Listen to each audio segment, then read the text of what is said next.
And that's the bridge, the listen bird. You know that listen bird? That you told me about earlier? Yeah, the graffiti bird. It says listen. Oh yeah, okay, I see it. The listen bird, of course. That's a character in my documentary. Oh yeah? Yeah. Yeah. Listen bird. Oh, it just appears at various places and various times. Have you seen it around Prince George? It's in of course. It's in the bathroom in the... Yeah. No, I was thinking in your documentary. I'm not sure how to... I'm not sure. It's in there. I know it's an ingredient. Yeah. Because you could kind of like pretend it's all over the world. Wherever you are, you could do a flash of the listen bird as if it were there. It is there the moment you think of it. Yeah, yeah.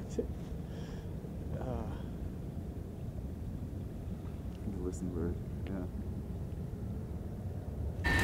You phone me in the night, I understand nothing. We can't afford to leave, there's nowhere left to be. The denim and the green, the trees grow over me. Cool. Thank you. Thank Wonderful. Shall I go on? Please do. My summer cold won't die, my voice will ache to sing. Now fall, falling leaves, these dreams are still asleep. Fulfillment loves envy, and we long for longing. Love is not the way that I thought it would be. And we are not the same, the weight of everything. The pen will write the lines, a never only I. The night is green and mild, your hair is in your eyes. Now sleep, sleeping child, an answer could arrive. Cool? Very, very cool. Thank you. Thanks for indulging. No, I'd have to go over it a couple more times. Well, I try to have some layers. I also think about something that David Bowie said, which is that pop music, it's not what you say, it's how it sounds when you say it. The North will not be accounted for by a theory of the North. The North is there when colonialism, parched and starving, crawls over that last ridge, continuing only because it cannot choose to die. The North will fuck you over. Do not hitchhike in the North. Yes, I have hitchhiked in the North. The North is a place of smoke. Every kind of smoke.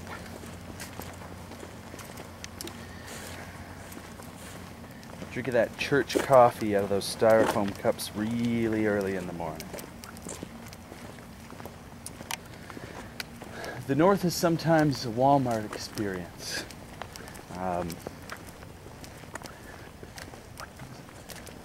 Nothing you're looking for, but something you will buy. The North is sometimes a Denny's experience. It's gonna take all night, but that's okay because you've got all night, because you're in the North. The North is sometimes an RCMP experience.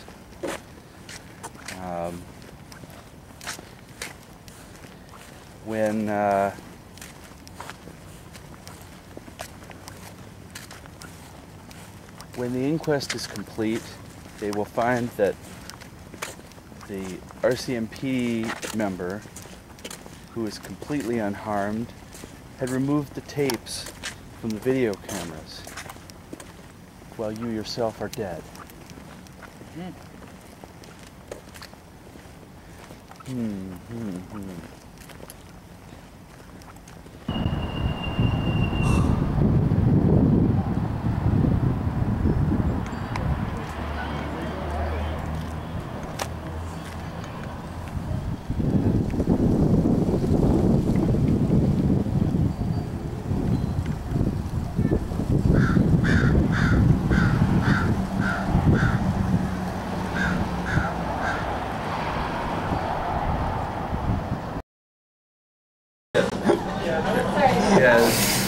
There's something you need to understand about the West, Bidini.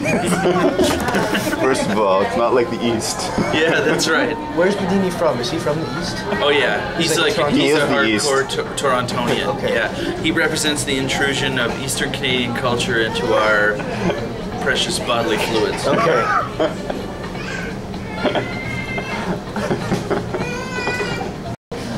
Is he going to be broadcasting? Is he going to be on CBC in any capacity? That is something I don't know. Well, I'm sure, yeah. I'm sure if we just called CBC and said Bidini, Wells, they'll be there. Yeah, well, we'll find out. If we phone CBC And told them Bidini is at Wells. Yeah, pretty soon Dijon will be coming around and with his big attitude. Jian Gomeshi. Oh, Jian Gomeshi. Yeah. I wrote this guy a letter about Lokanathan. Oh, really? I wrote him a Are letter. you being ironic, I wrote or are you being Jian serious? Gomeshi. Dijon. About At the time of Billy Bob Thornton scandal was on, I can't remember what was the scandal, which I now don't remember what it's about. Oh, because he was Canada. And Billy Bob was dissing Canada. Yeah. Well, at first he was on and he was Oh, yeah, I remember that. And then people booed him down in Massey Hall. Spotlight to feature. Okay. At his show in Massey Hall after that, because he was totally weird. He was just weird. It's not yet. Are you being ironic, or are you being serious? Fortunately for us You've never met Willie Nelson? Jian Gomeshi this letter saying that now this is the perfect time to turn to focus on true Canadian talent, and you got to explore this fellow named Lokanathan. And I tried to go down that road, and there was no response whatsoever. I don't know. Maybe.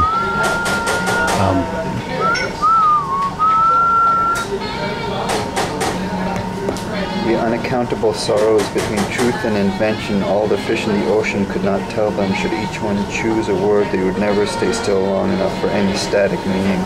A soup of this, that, do, did, because so. The unaccountable sorrows between mothers and daughters. She did what she had to do, and she will do what she has to do, and she will not understand her, and she will not understand her, and it will not matter, only hurt. Ears are closer to existence, to the diffused existence, to the togetherness of existence. There are methods, particularly in Zen, when one simply sits and listens to existence, not concentrating anywhere.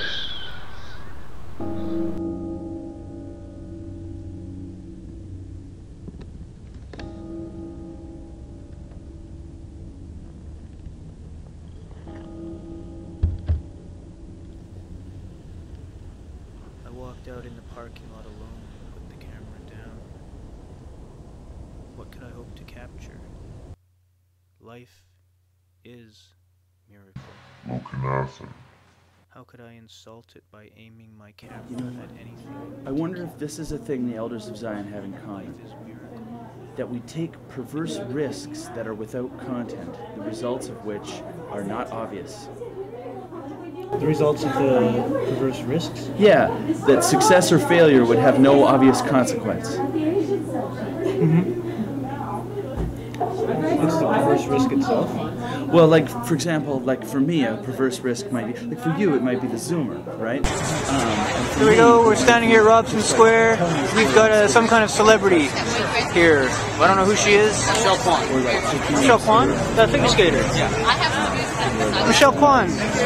Figure skater. Should I get her to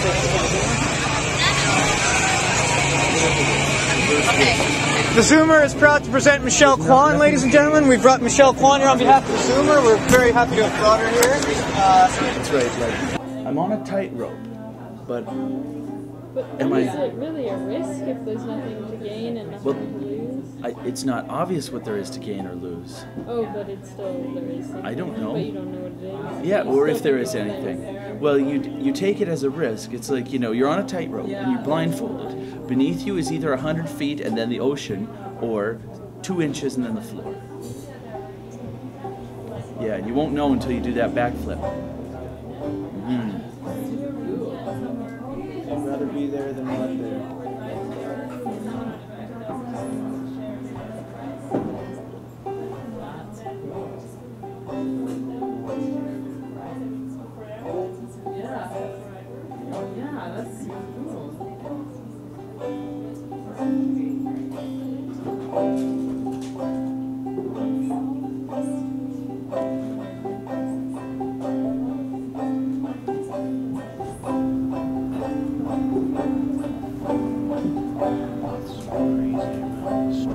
this evening.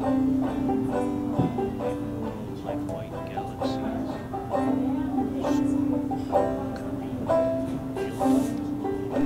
If a Buddha walks, he is tremendously grounded. His legs are almost like roots of a tree. He is in deep contact with the earth. He is nourished by the earth. The earth is nourished by him.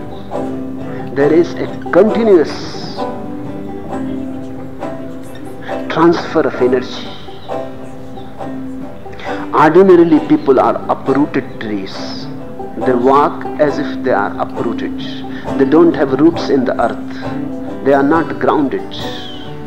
You sometimes try, just stand with naked feet on earth or on the sand on a beach, and just feel that your legs are like roots and they are reaching deep into the earth, and you start swaying like a tree with the wind. Forget that you are a man. Think yourself as a tree, and soon you will see something transpires between your feet and the earth. It may take a little time because you have forgotten the language, and one day you will see something is transpiring. Something is being given by the earth to the feet, and you are also returning, responding. And the day it will happen, you will start walking in a totally new way. Rooted, solid, not fragile, not sad, more alive, full of energy. You will be less tired, and your footsteps will have a different quality. Okay, so what we're trying to decide right now is whether we're going to introduce ourselves or if we're just going to be really, really obscure. But the fact that we're trying to decide this, and in the course of this decision, Raghu suggested that we should convert our conversation into a public conversation, and that I took him up on that by now including you in this deliberation, indicates that whether we decide to introduce ourselves or otherwise, obscurity is a foregone conclusion. But we have also succeeded in introducing ourselves in some manner. Yes, in a sense, we are now introduced. As obscure. As obscure. The river was high and wide, glittering, folding, in the heat of the day, the last time you saw it. The last time I saw it that way. Here come the thunder and the rain to wash my dry heart away. Shake me with the sound of sorrow breaking. I know what I can see. I know what I can see. I know what I can see. What is ruin? What is real? This documentary was first screened publicly on December 9th, 2011.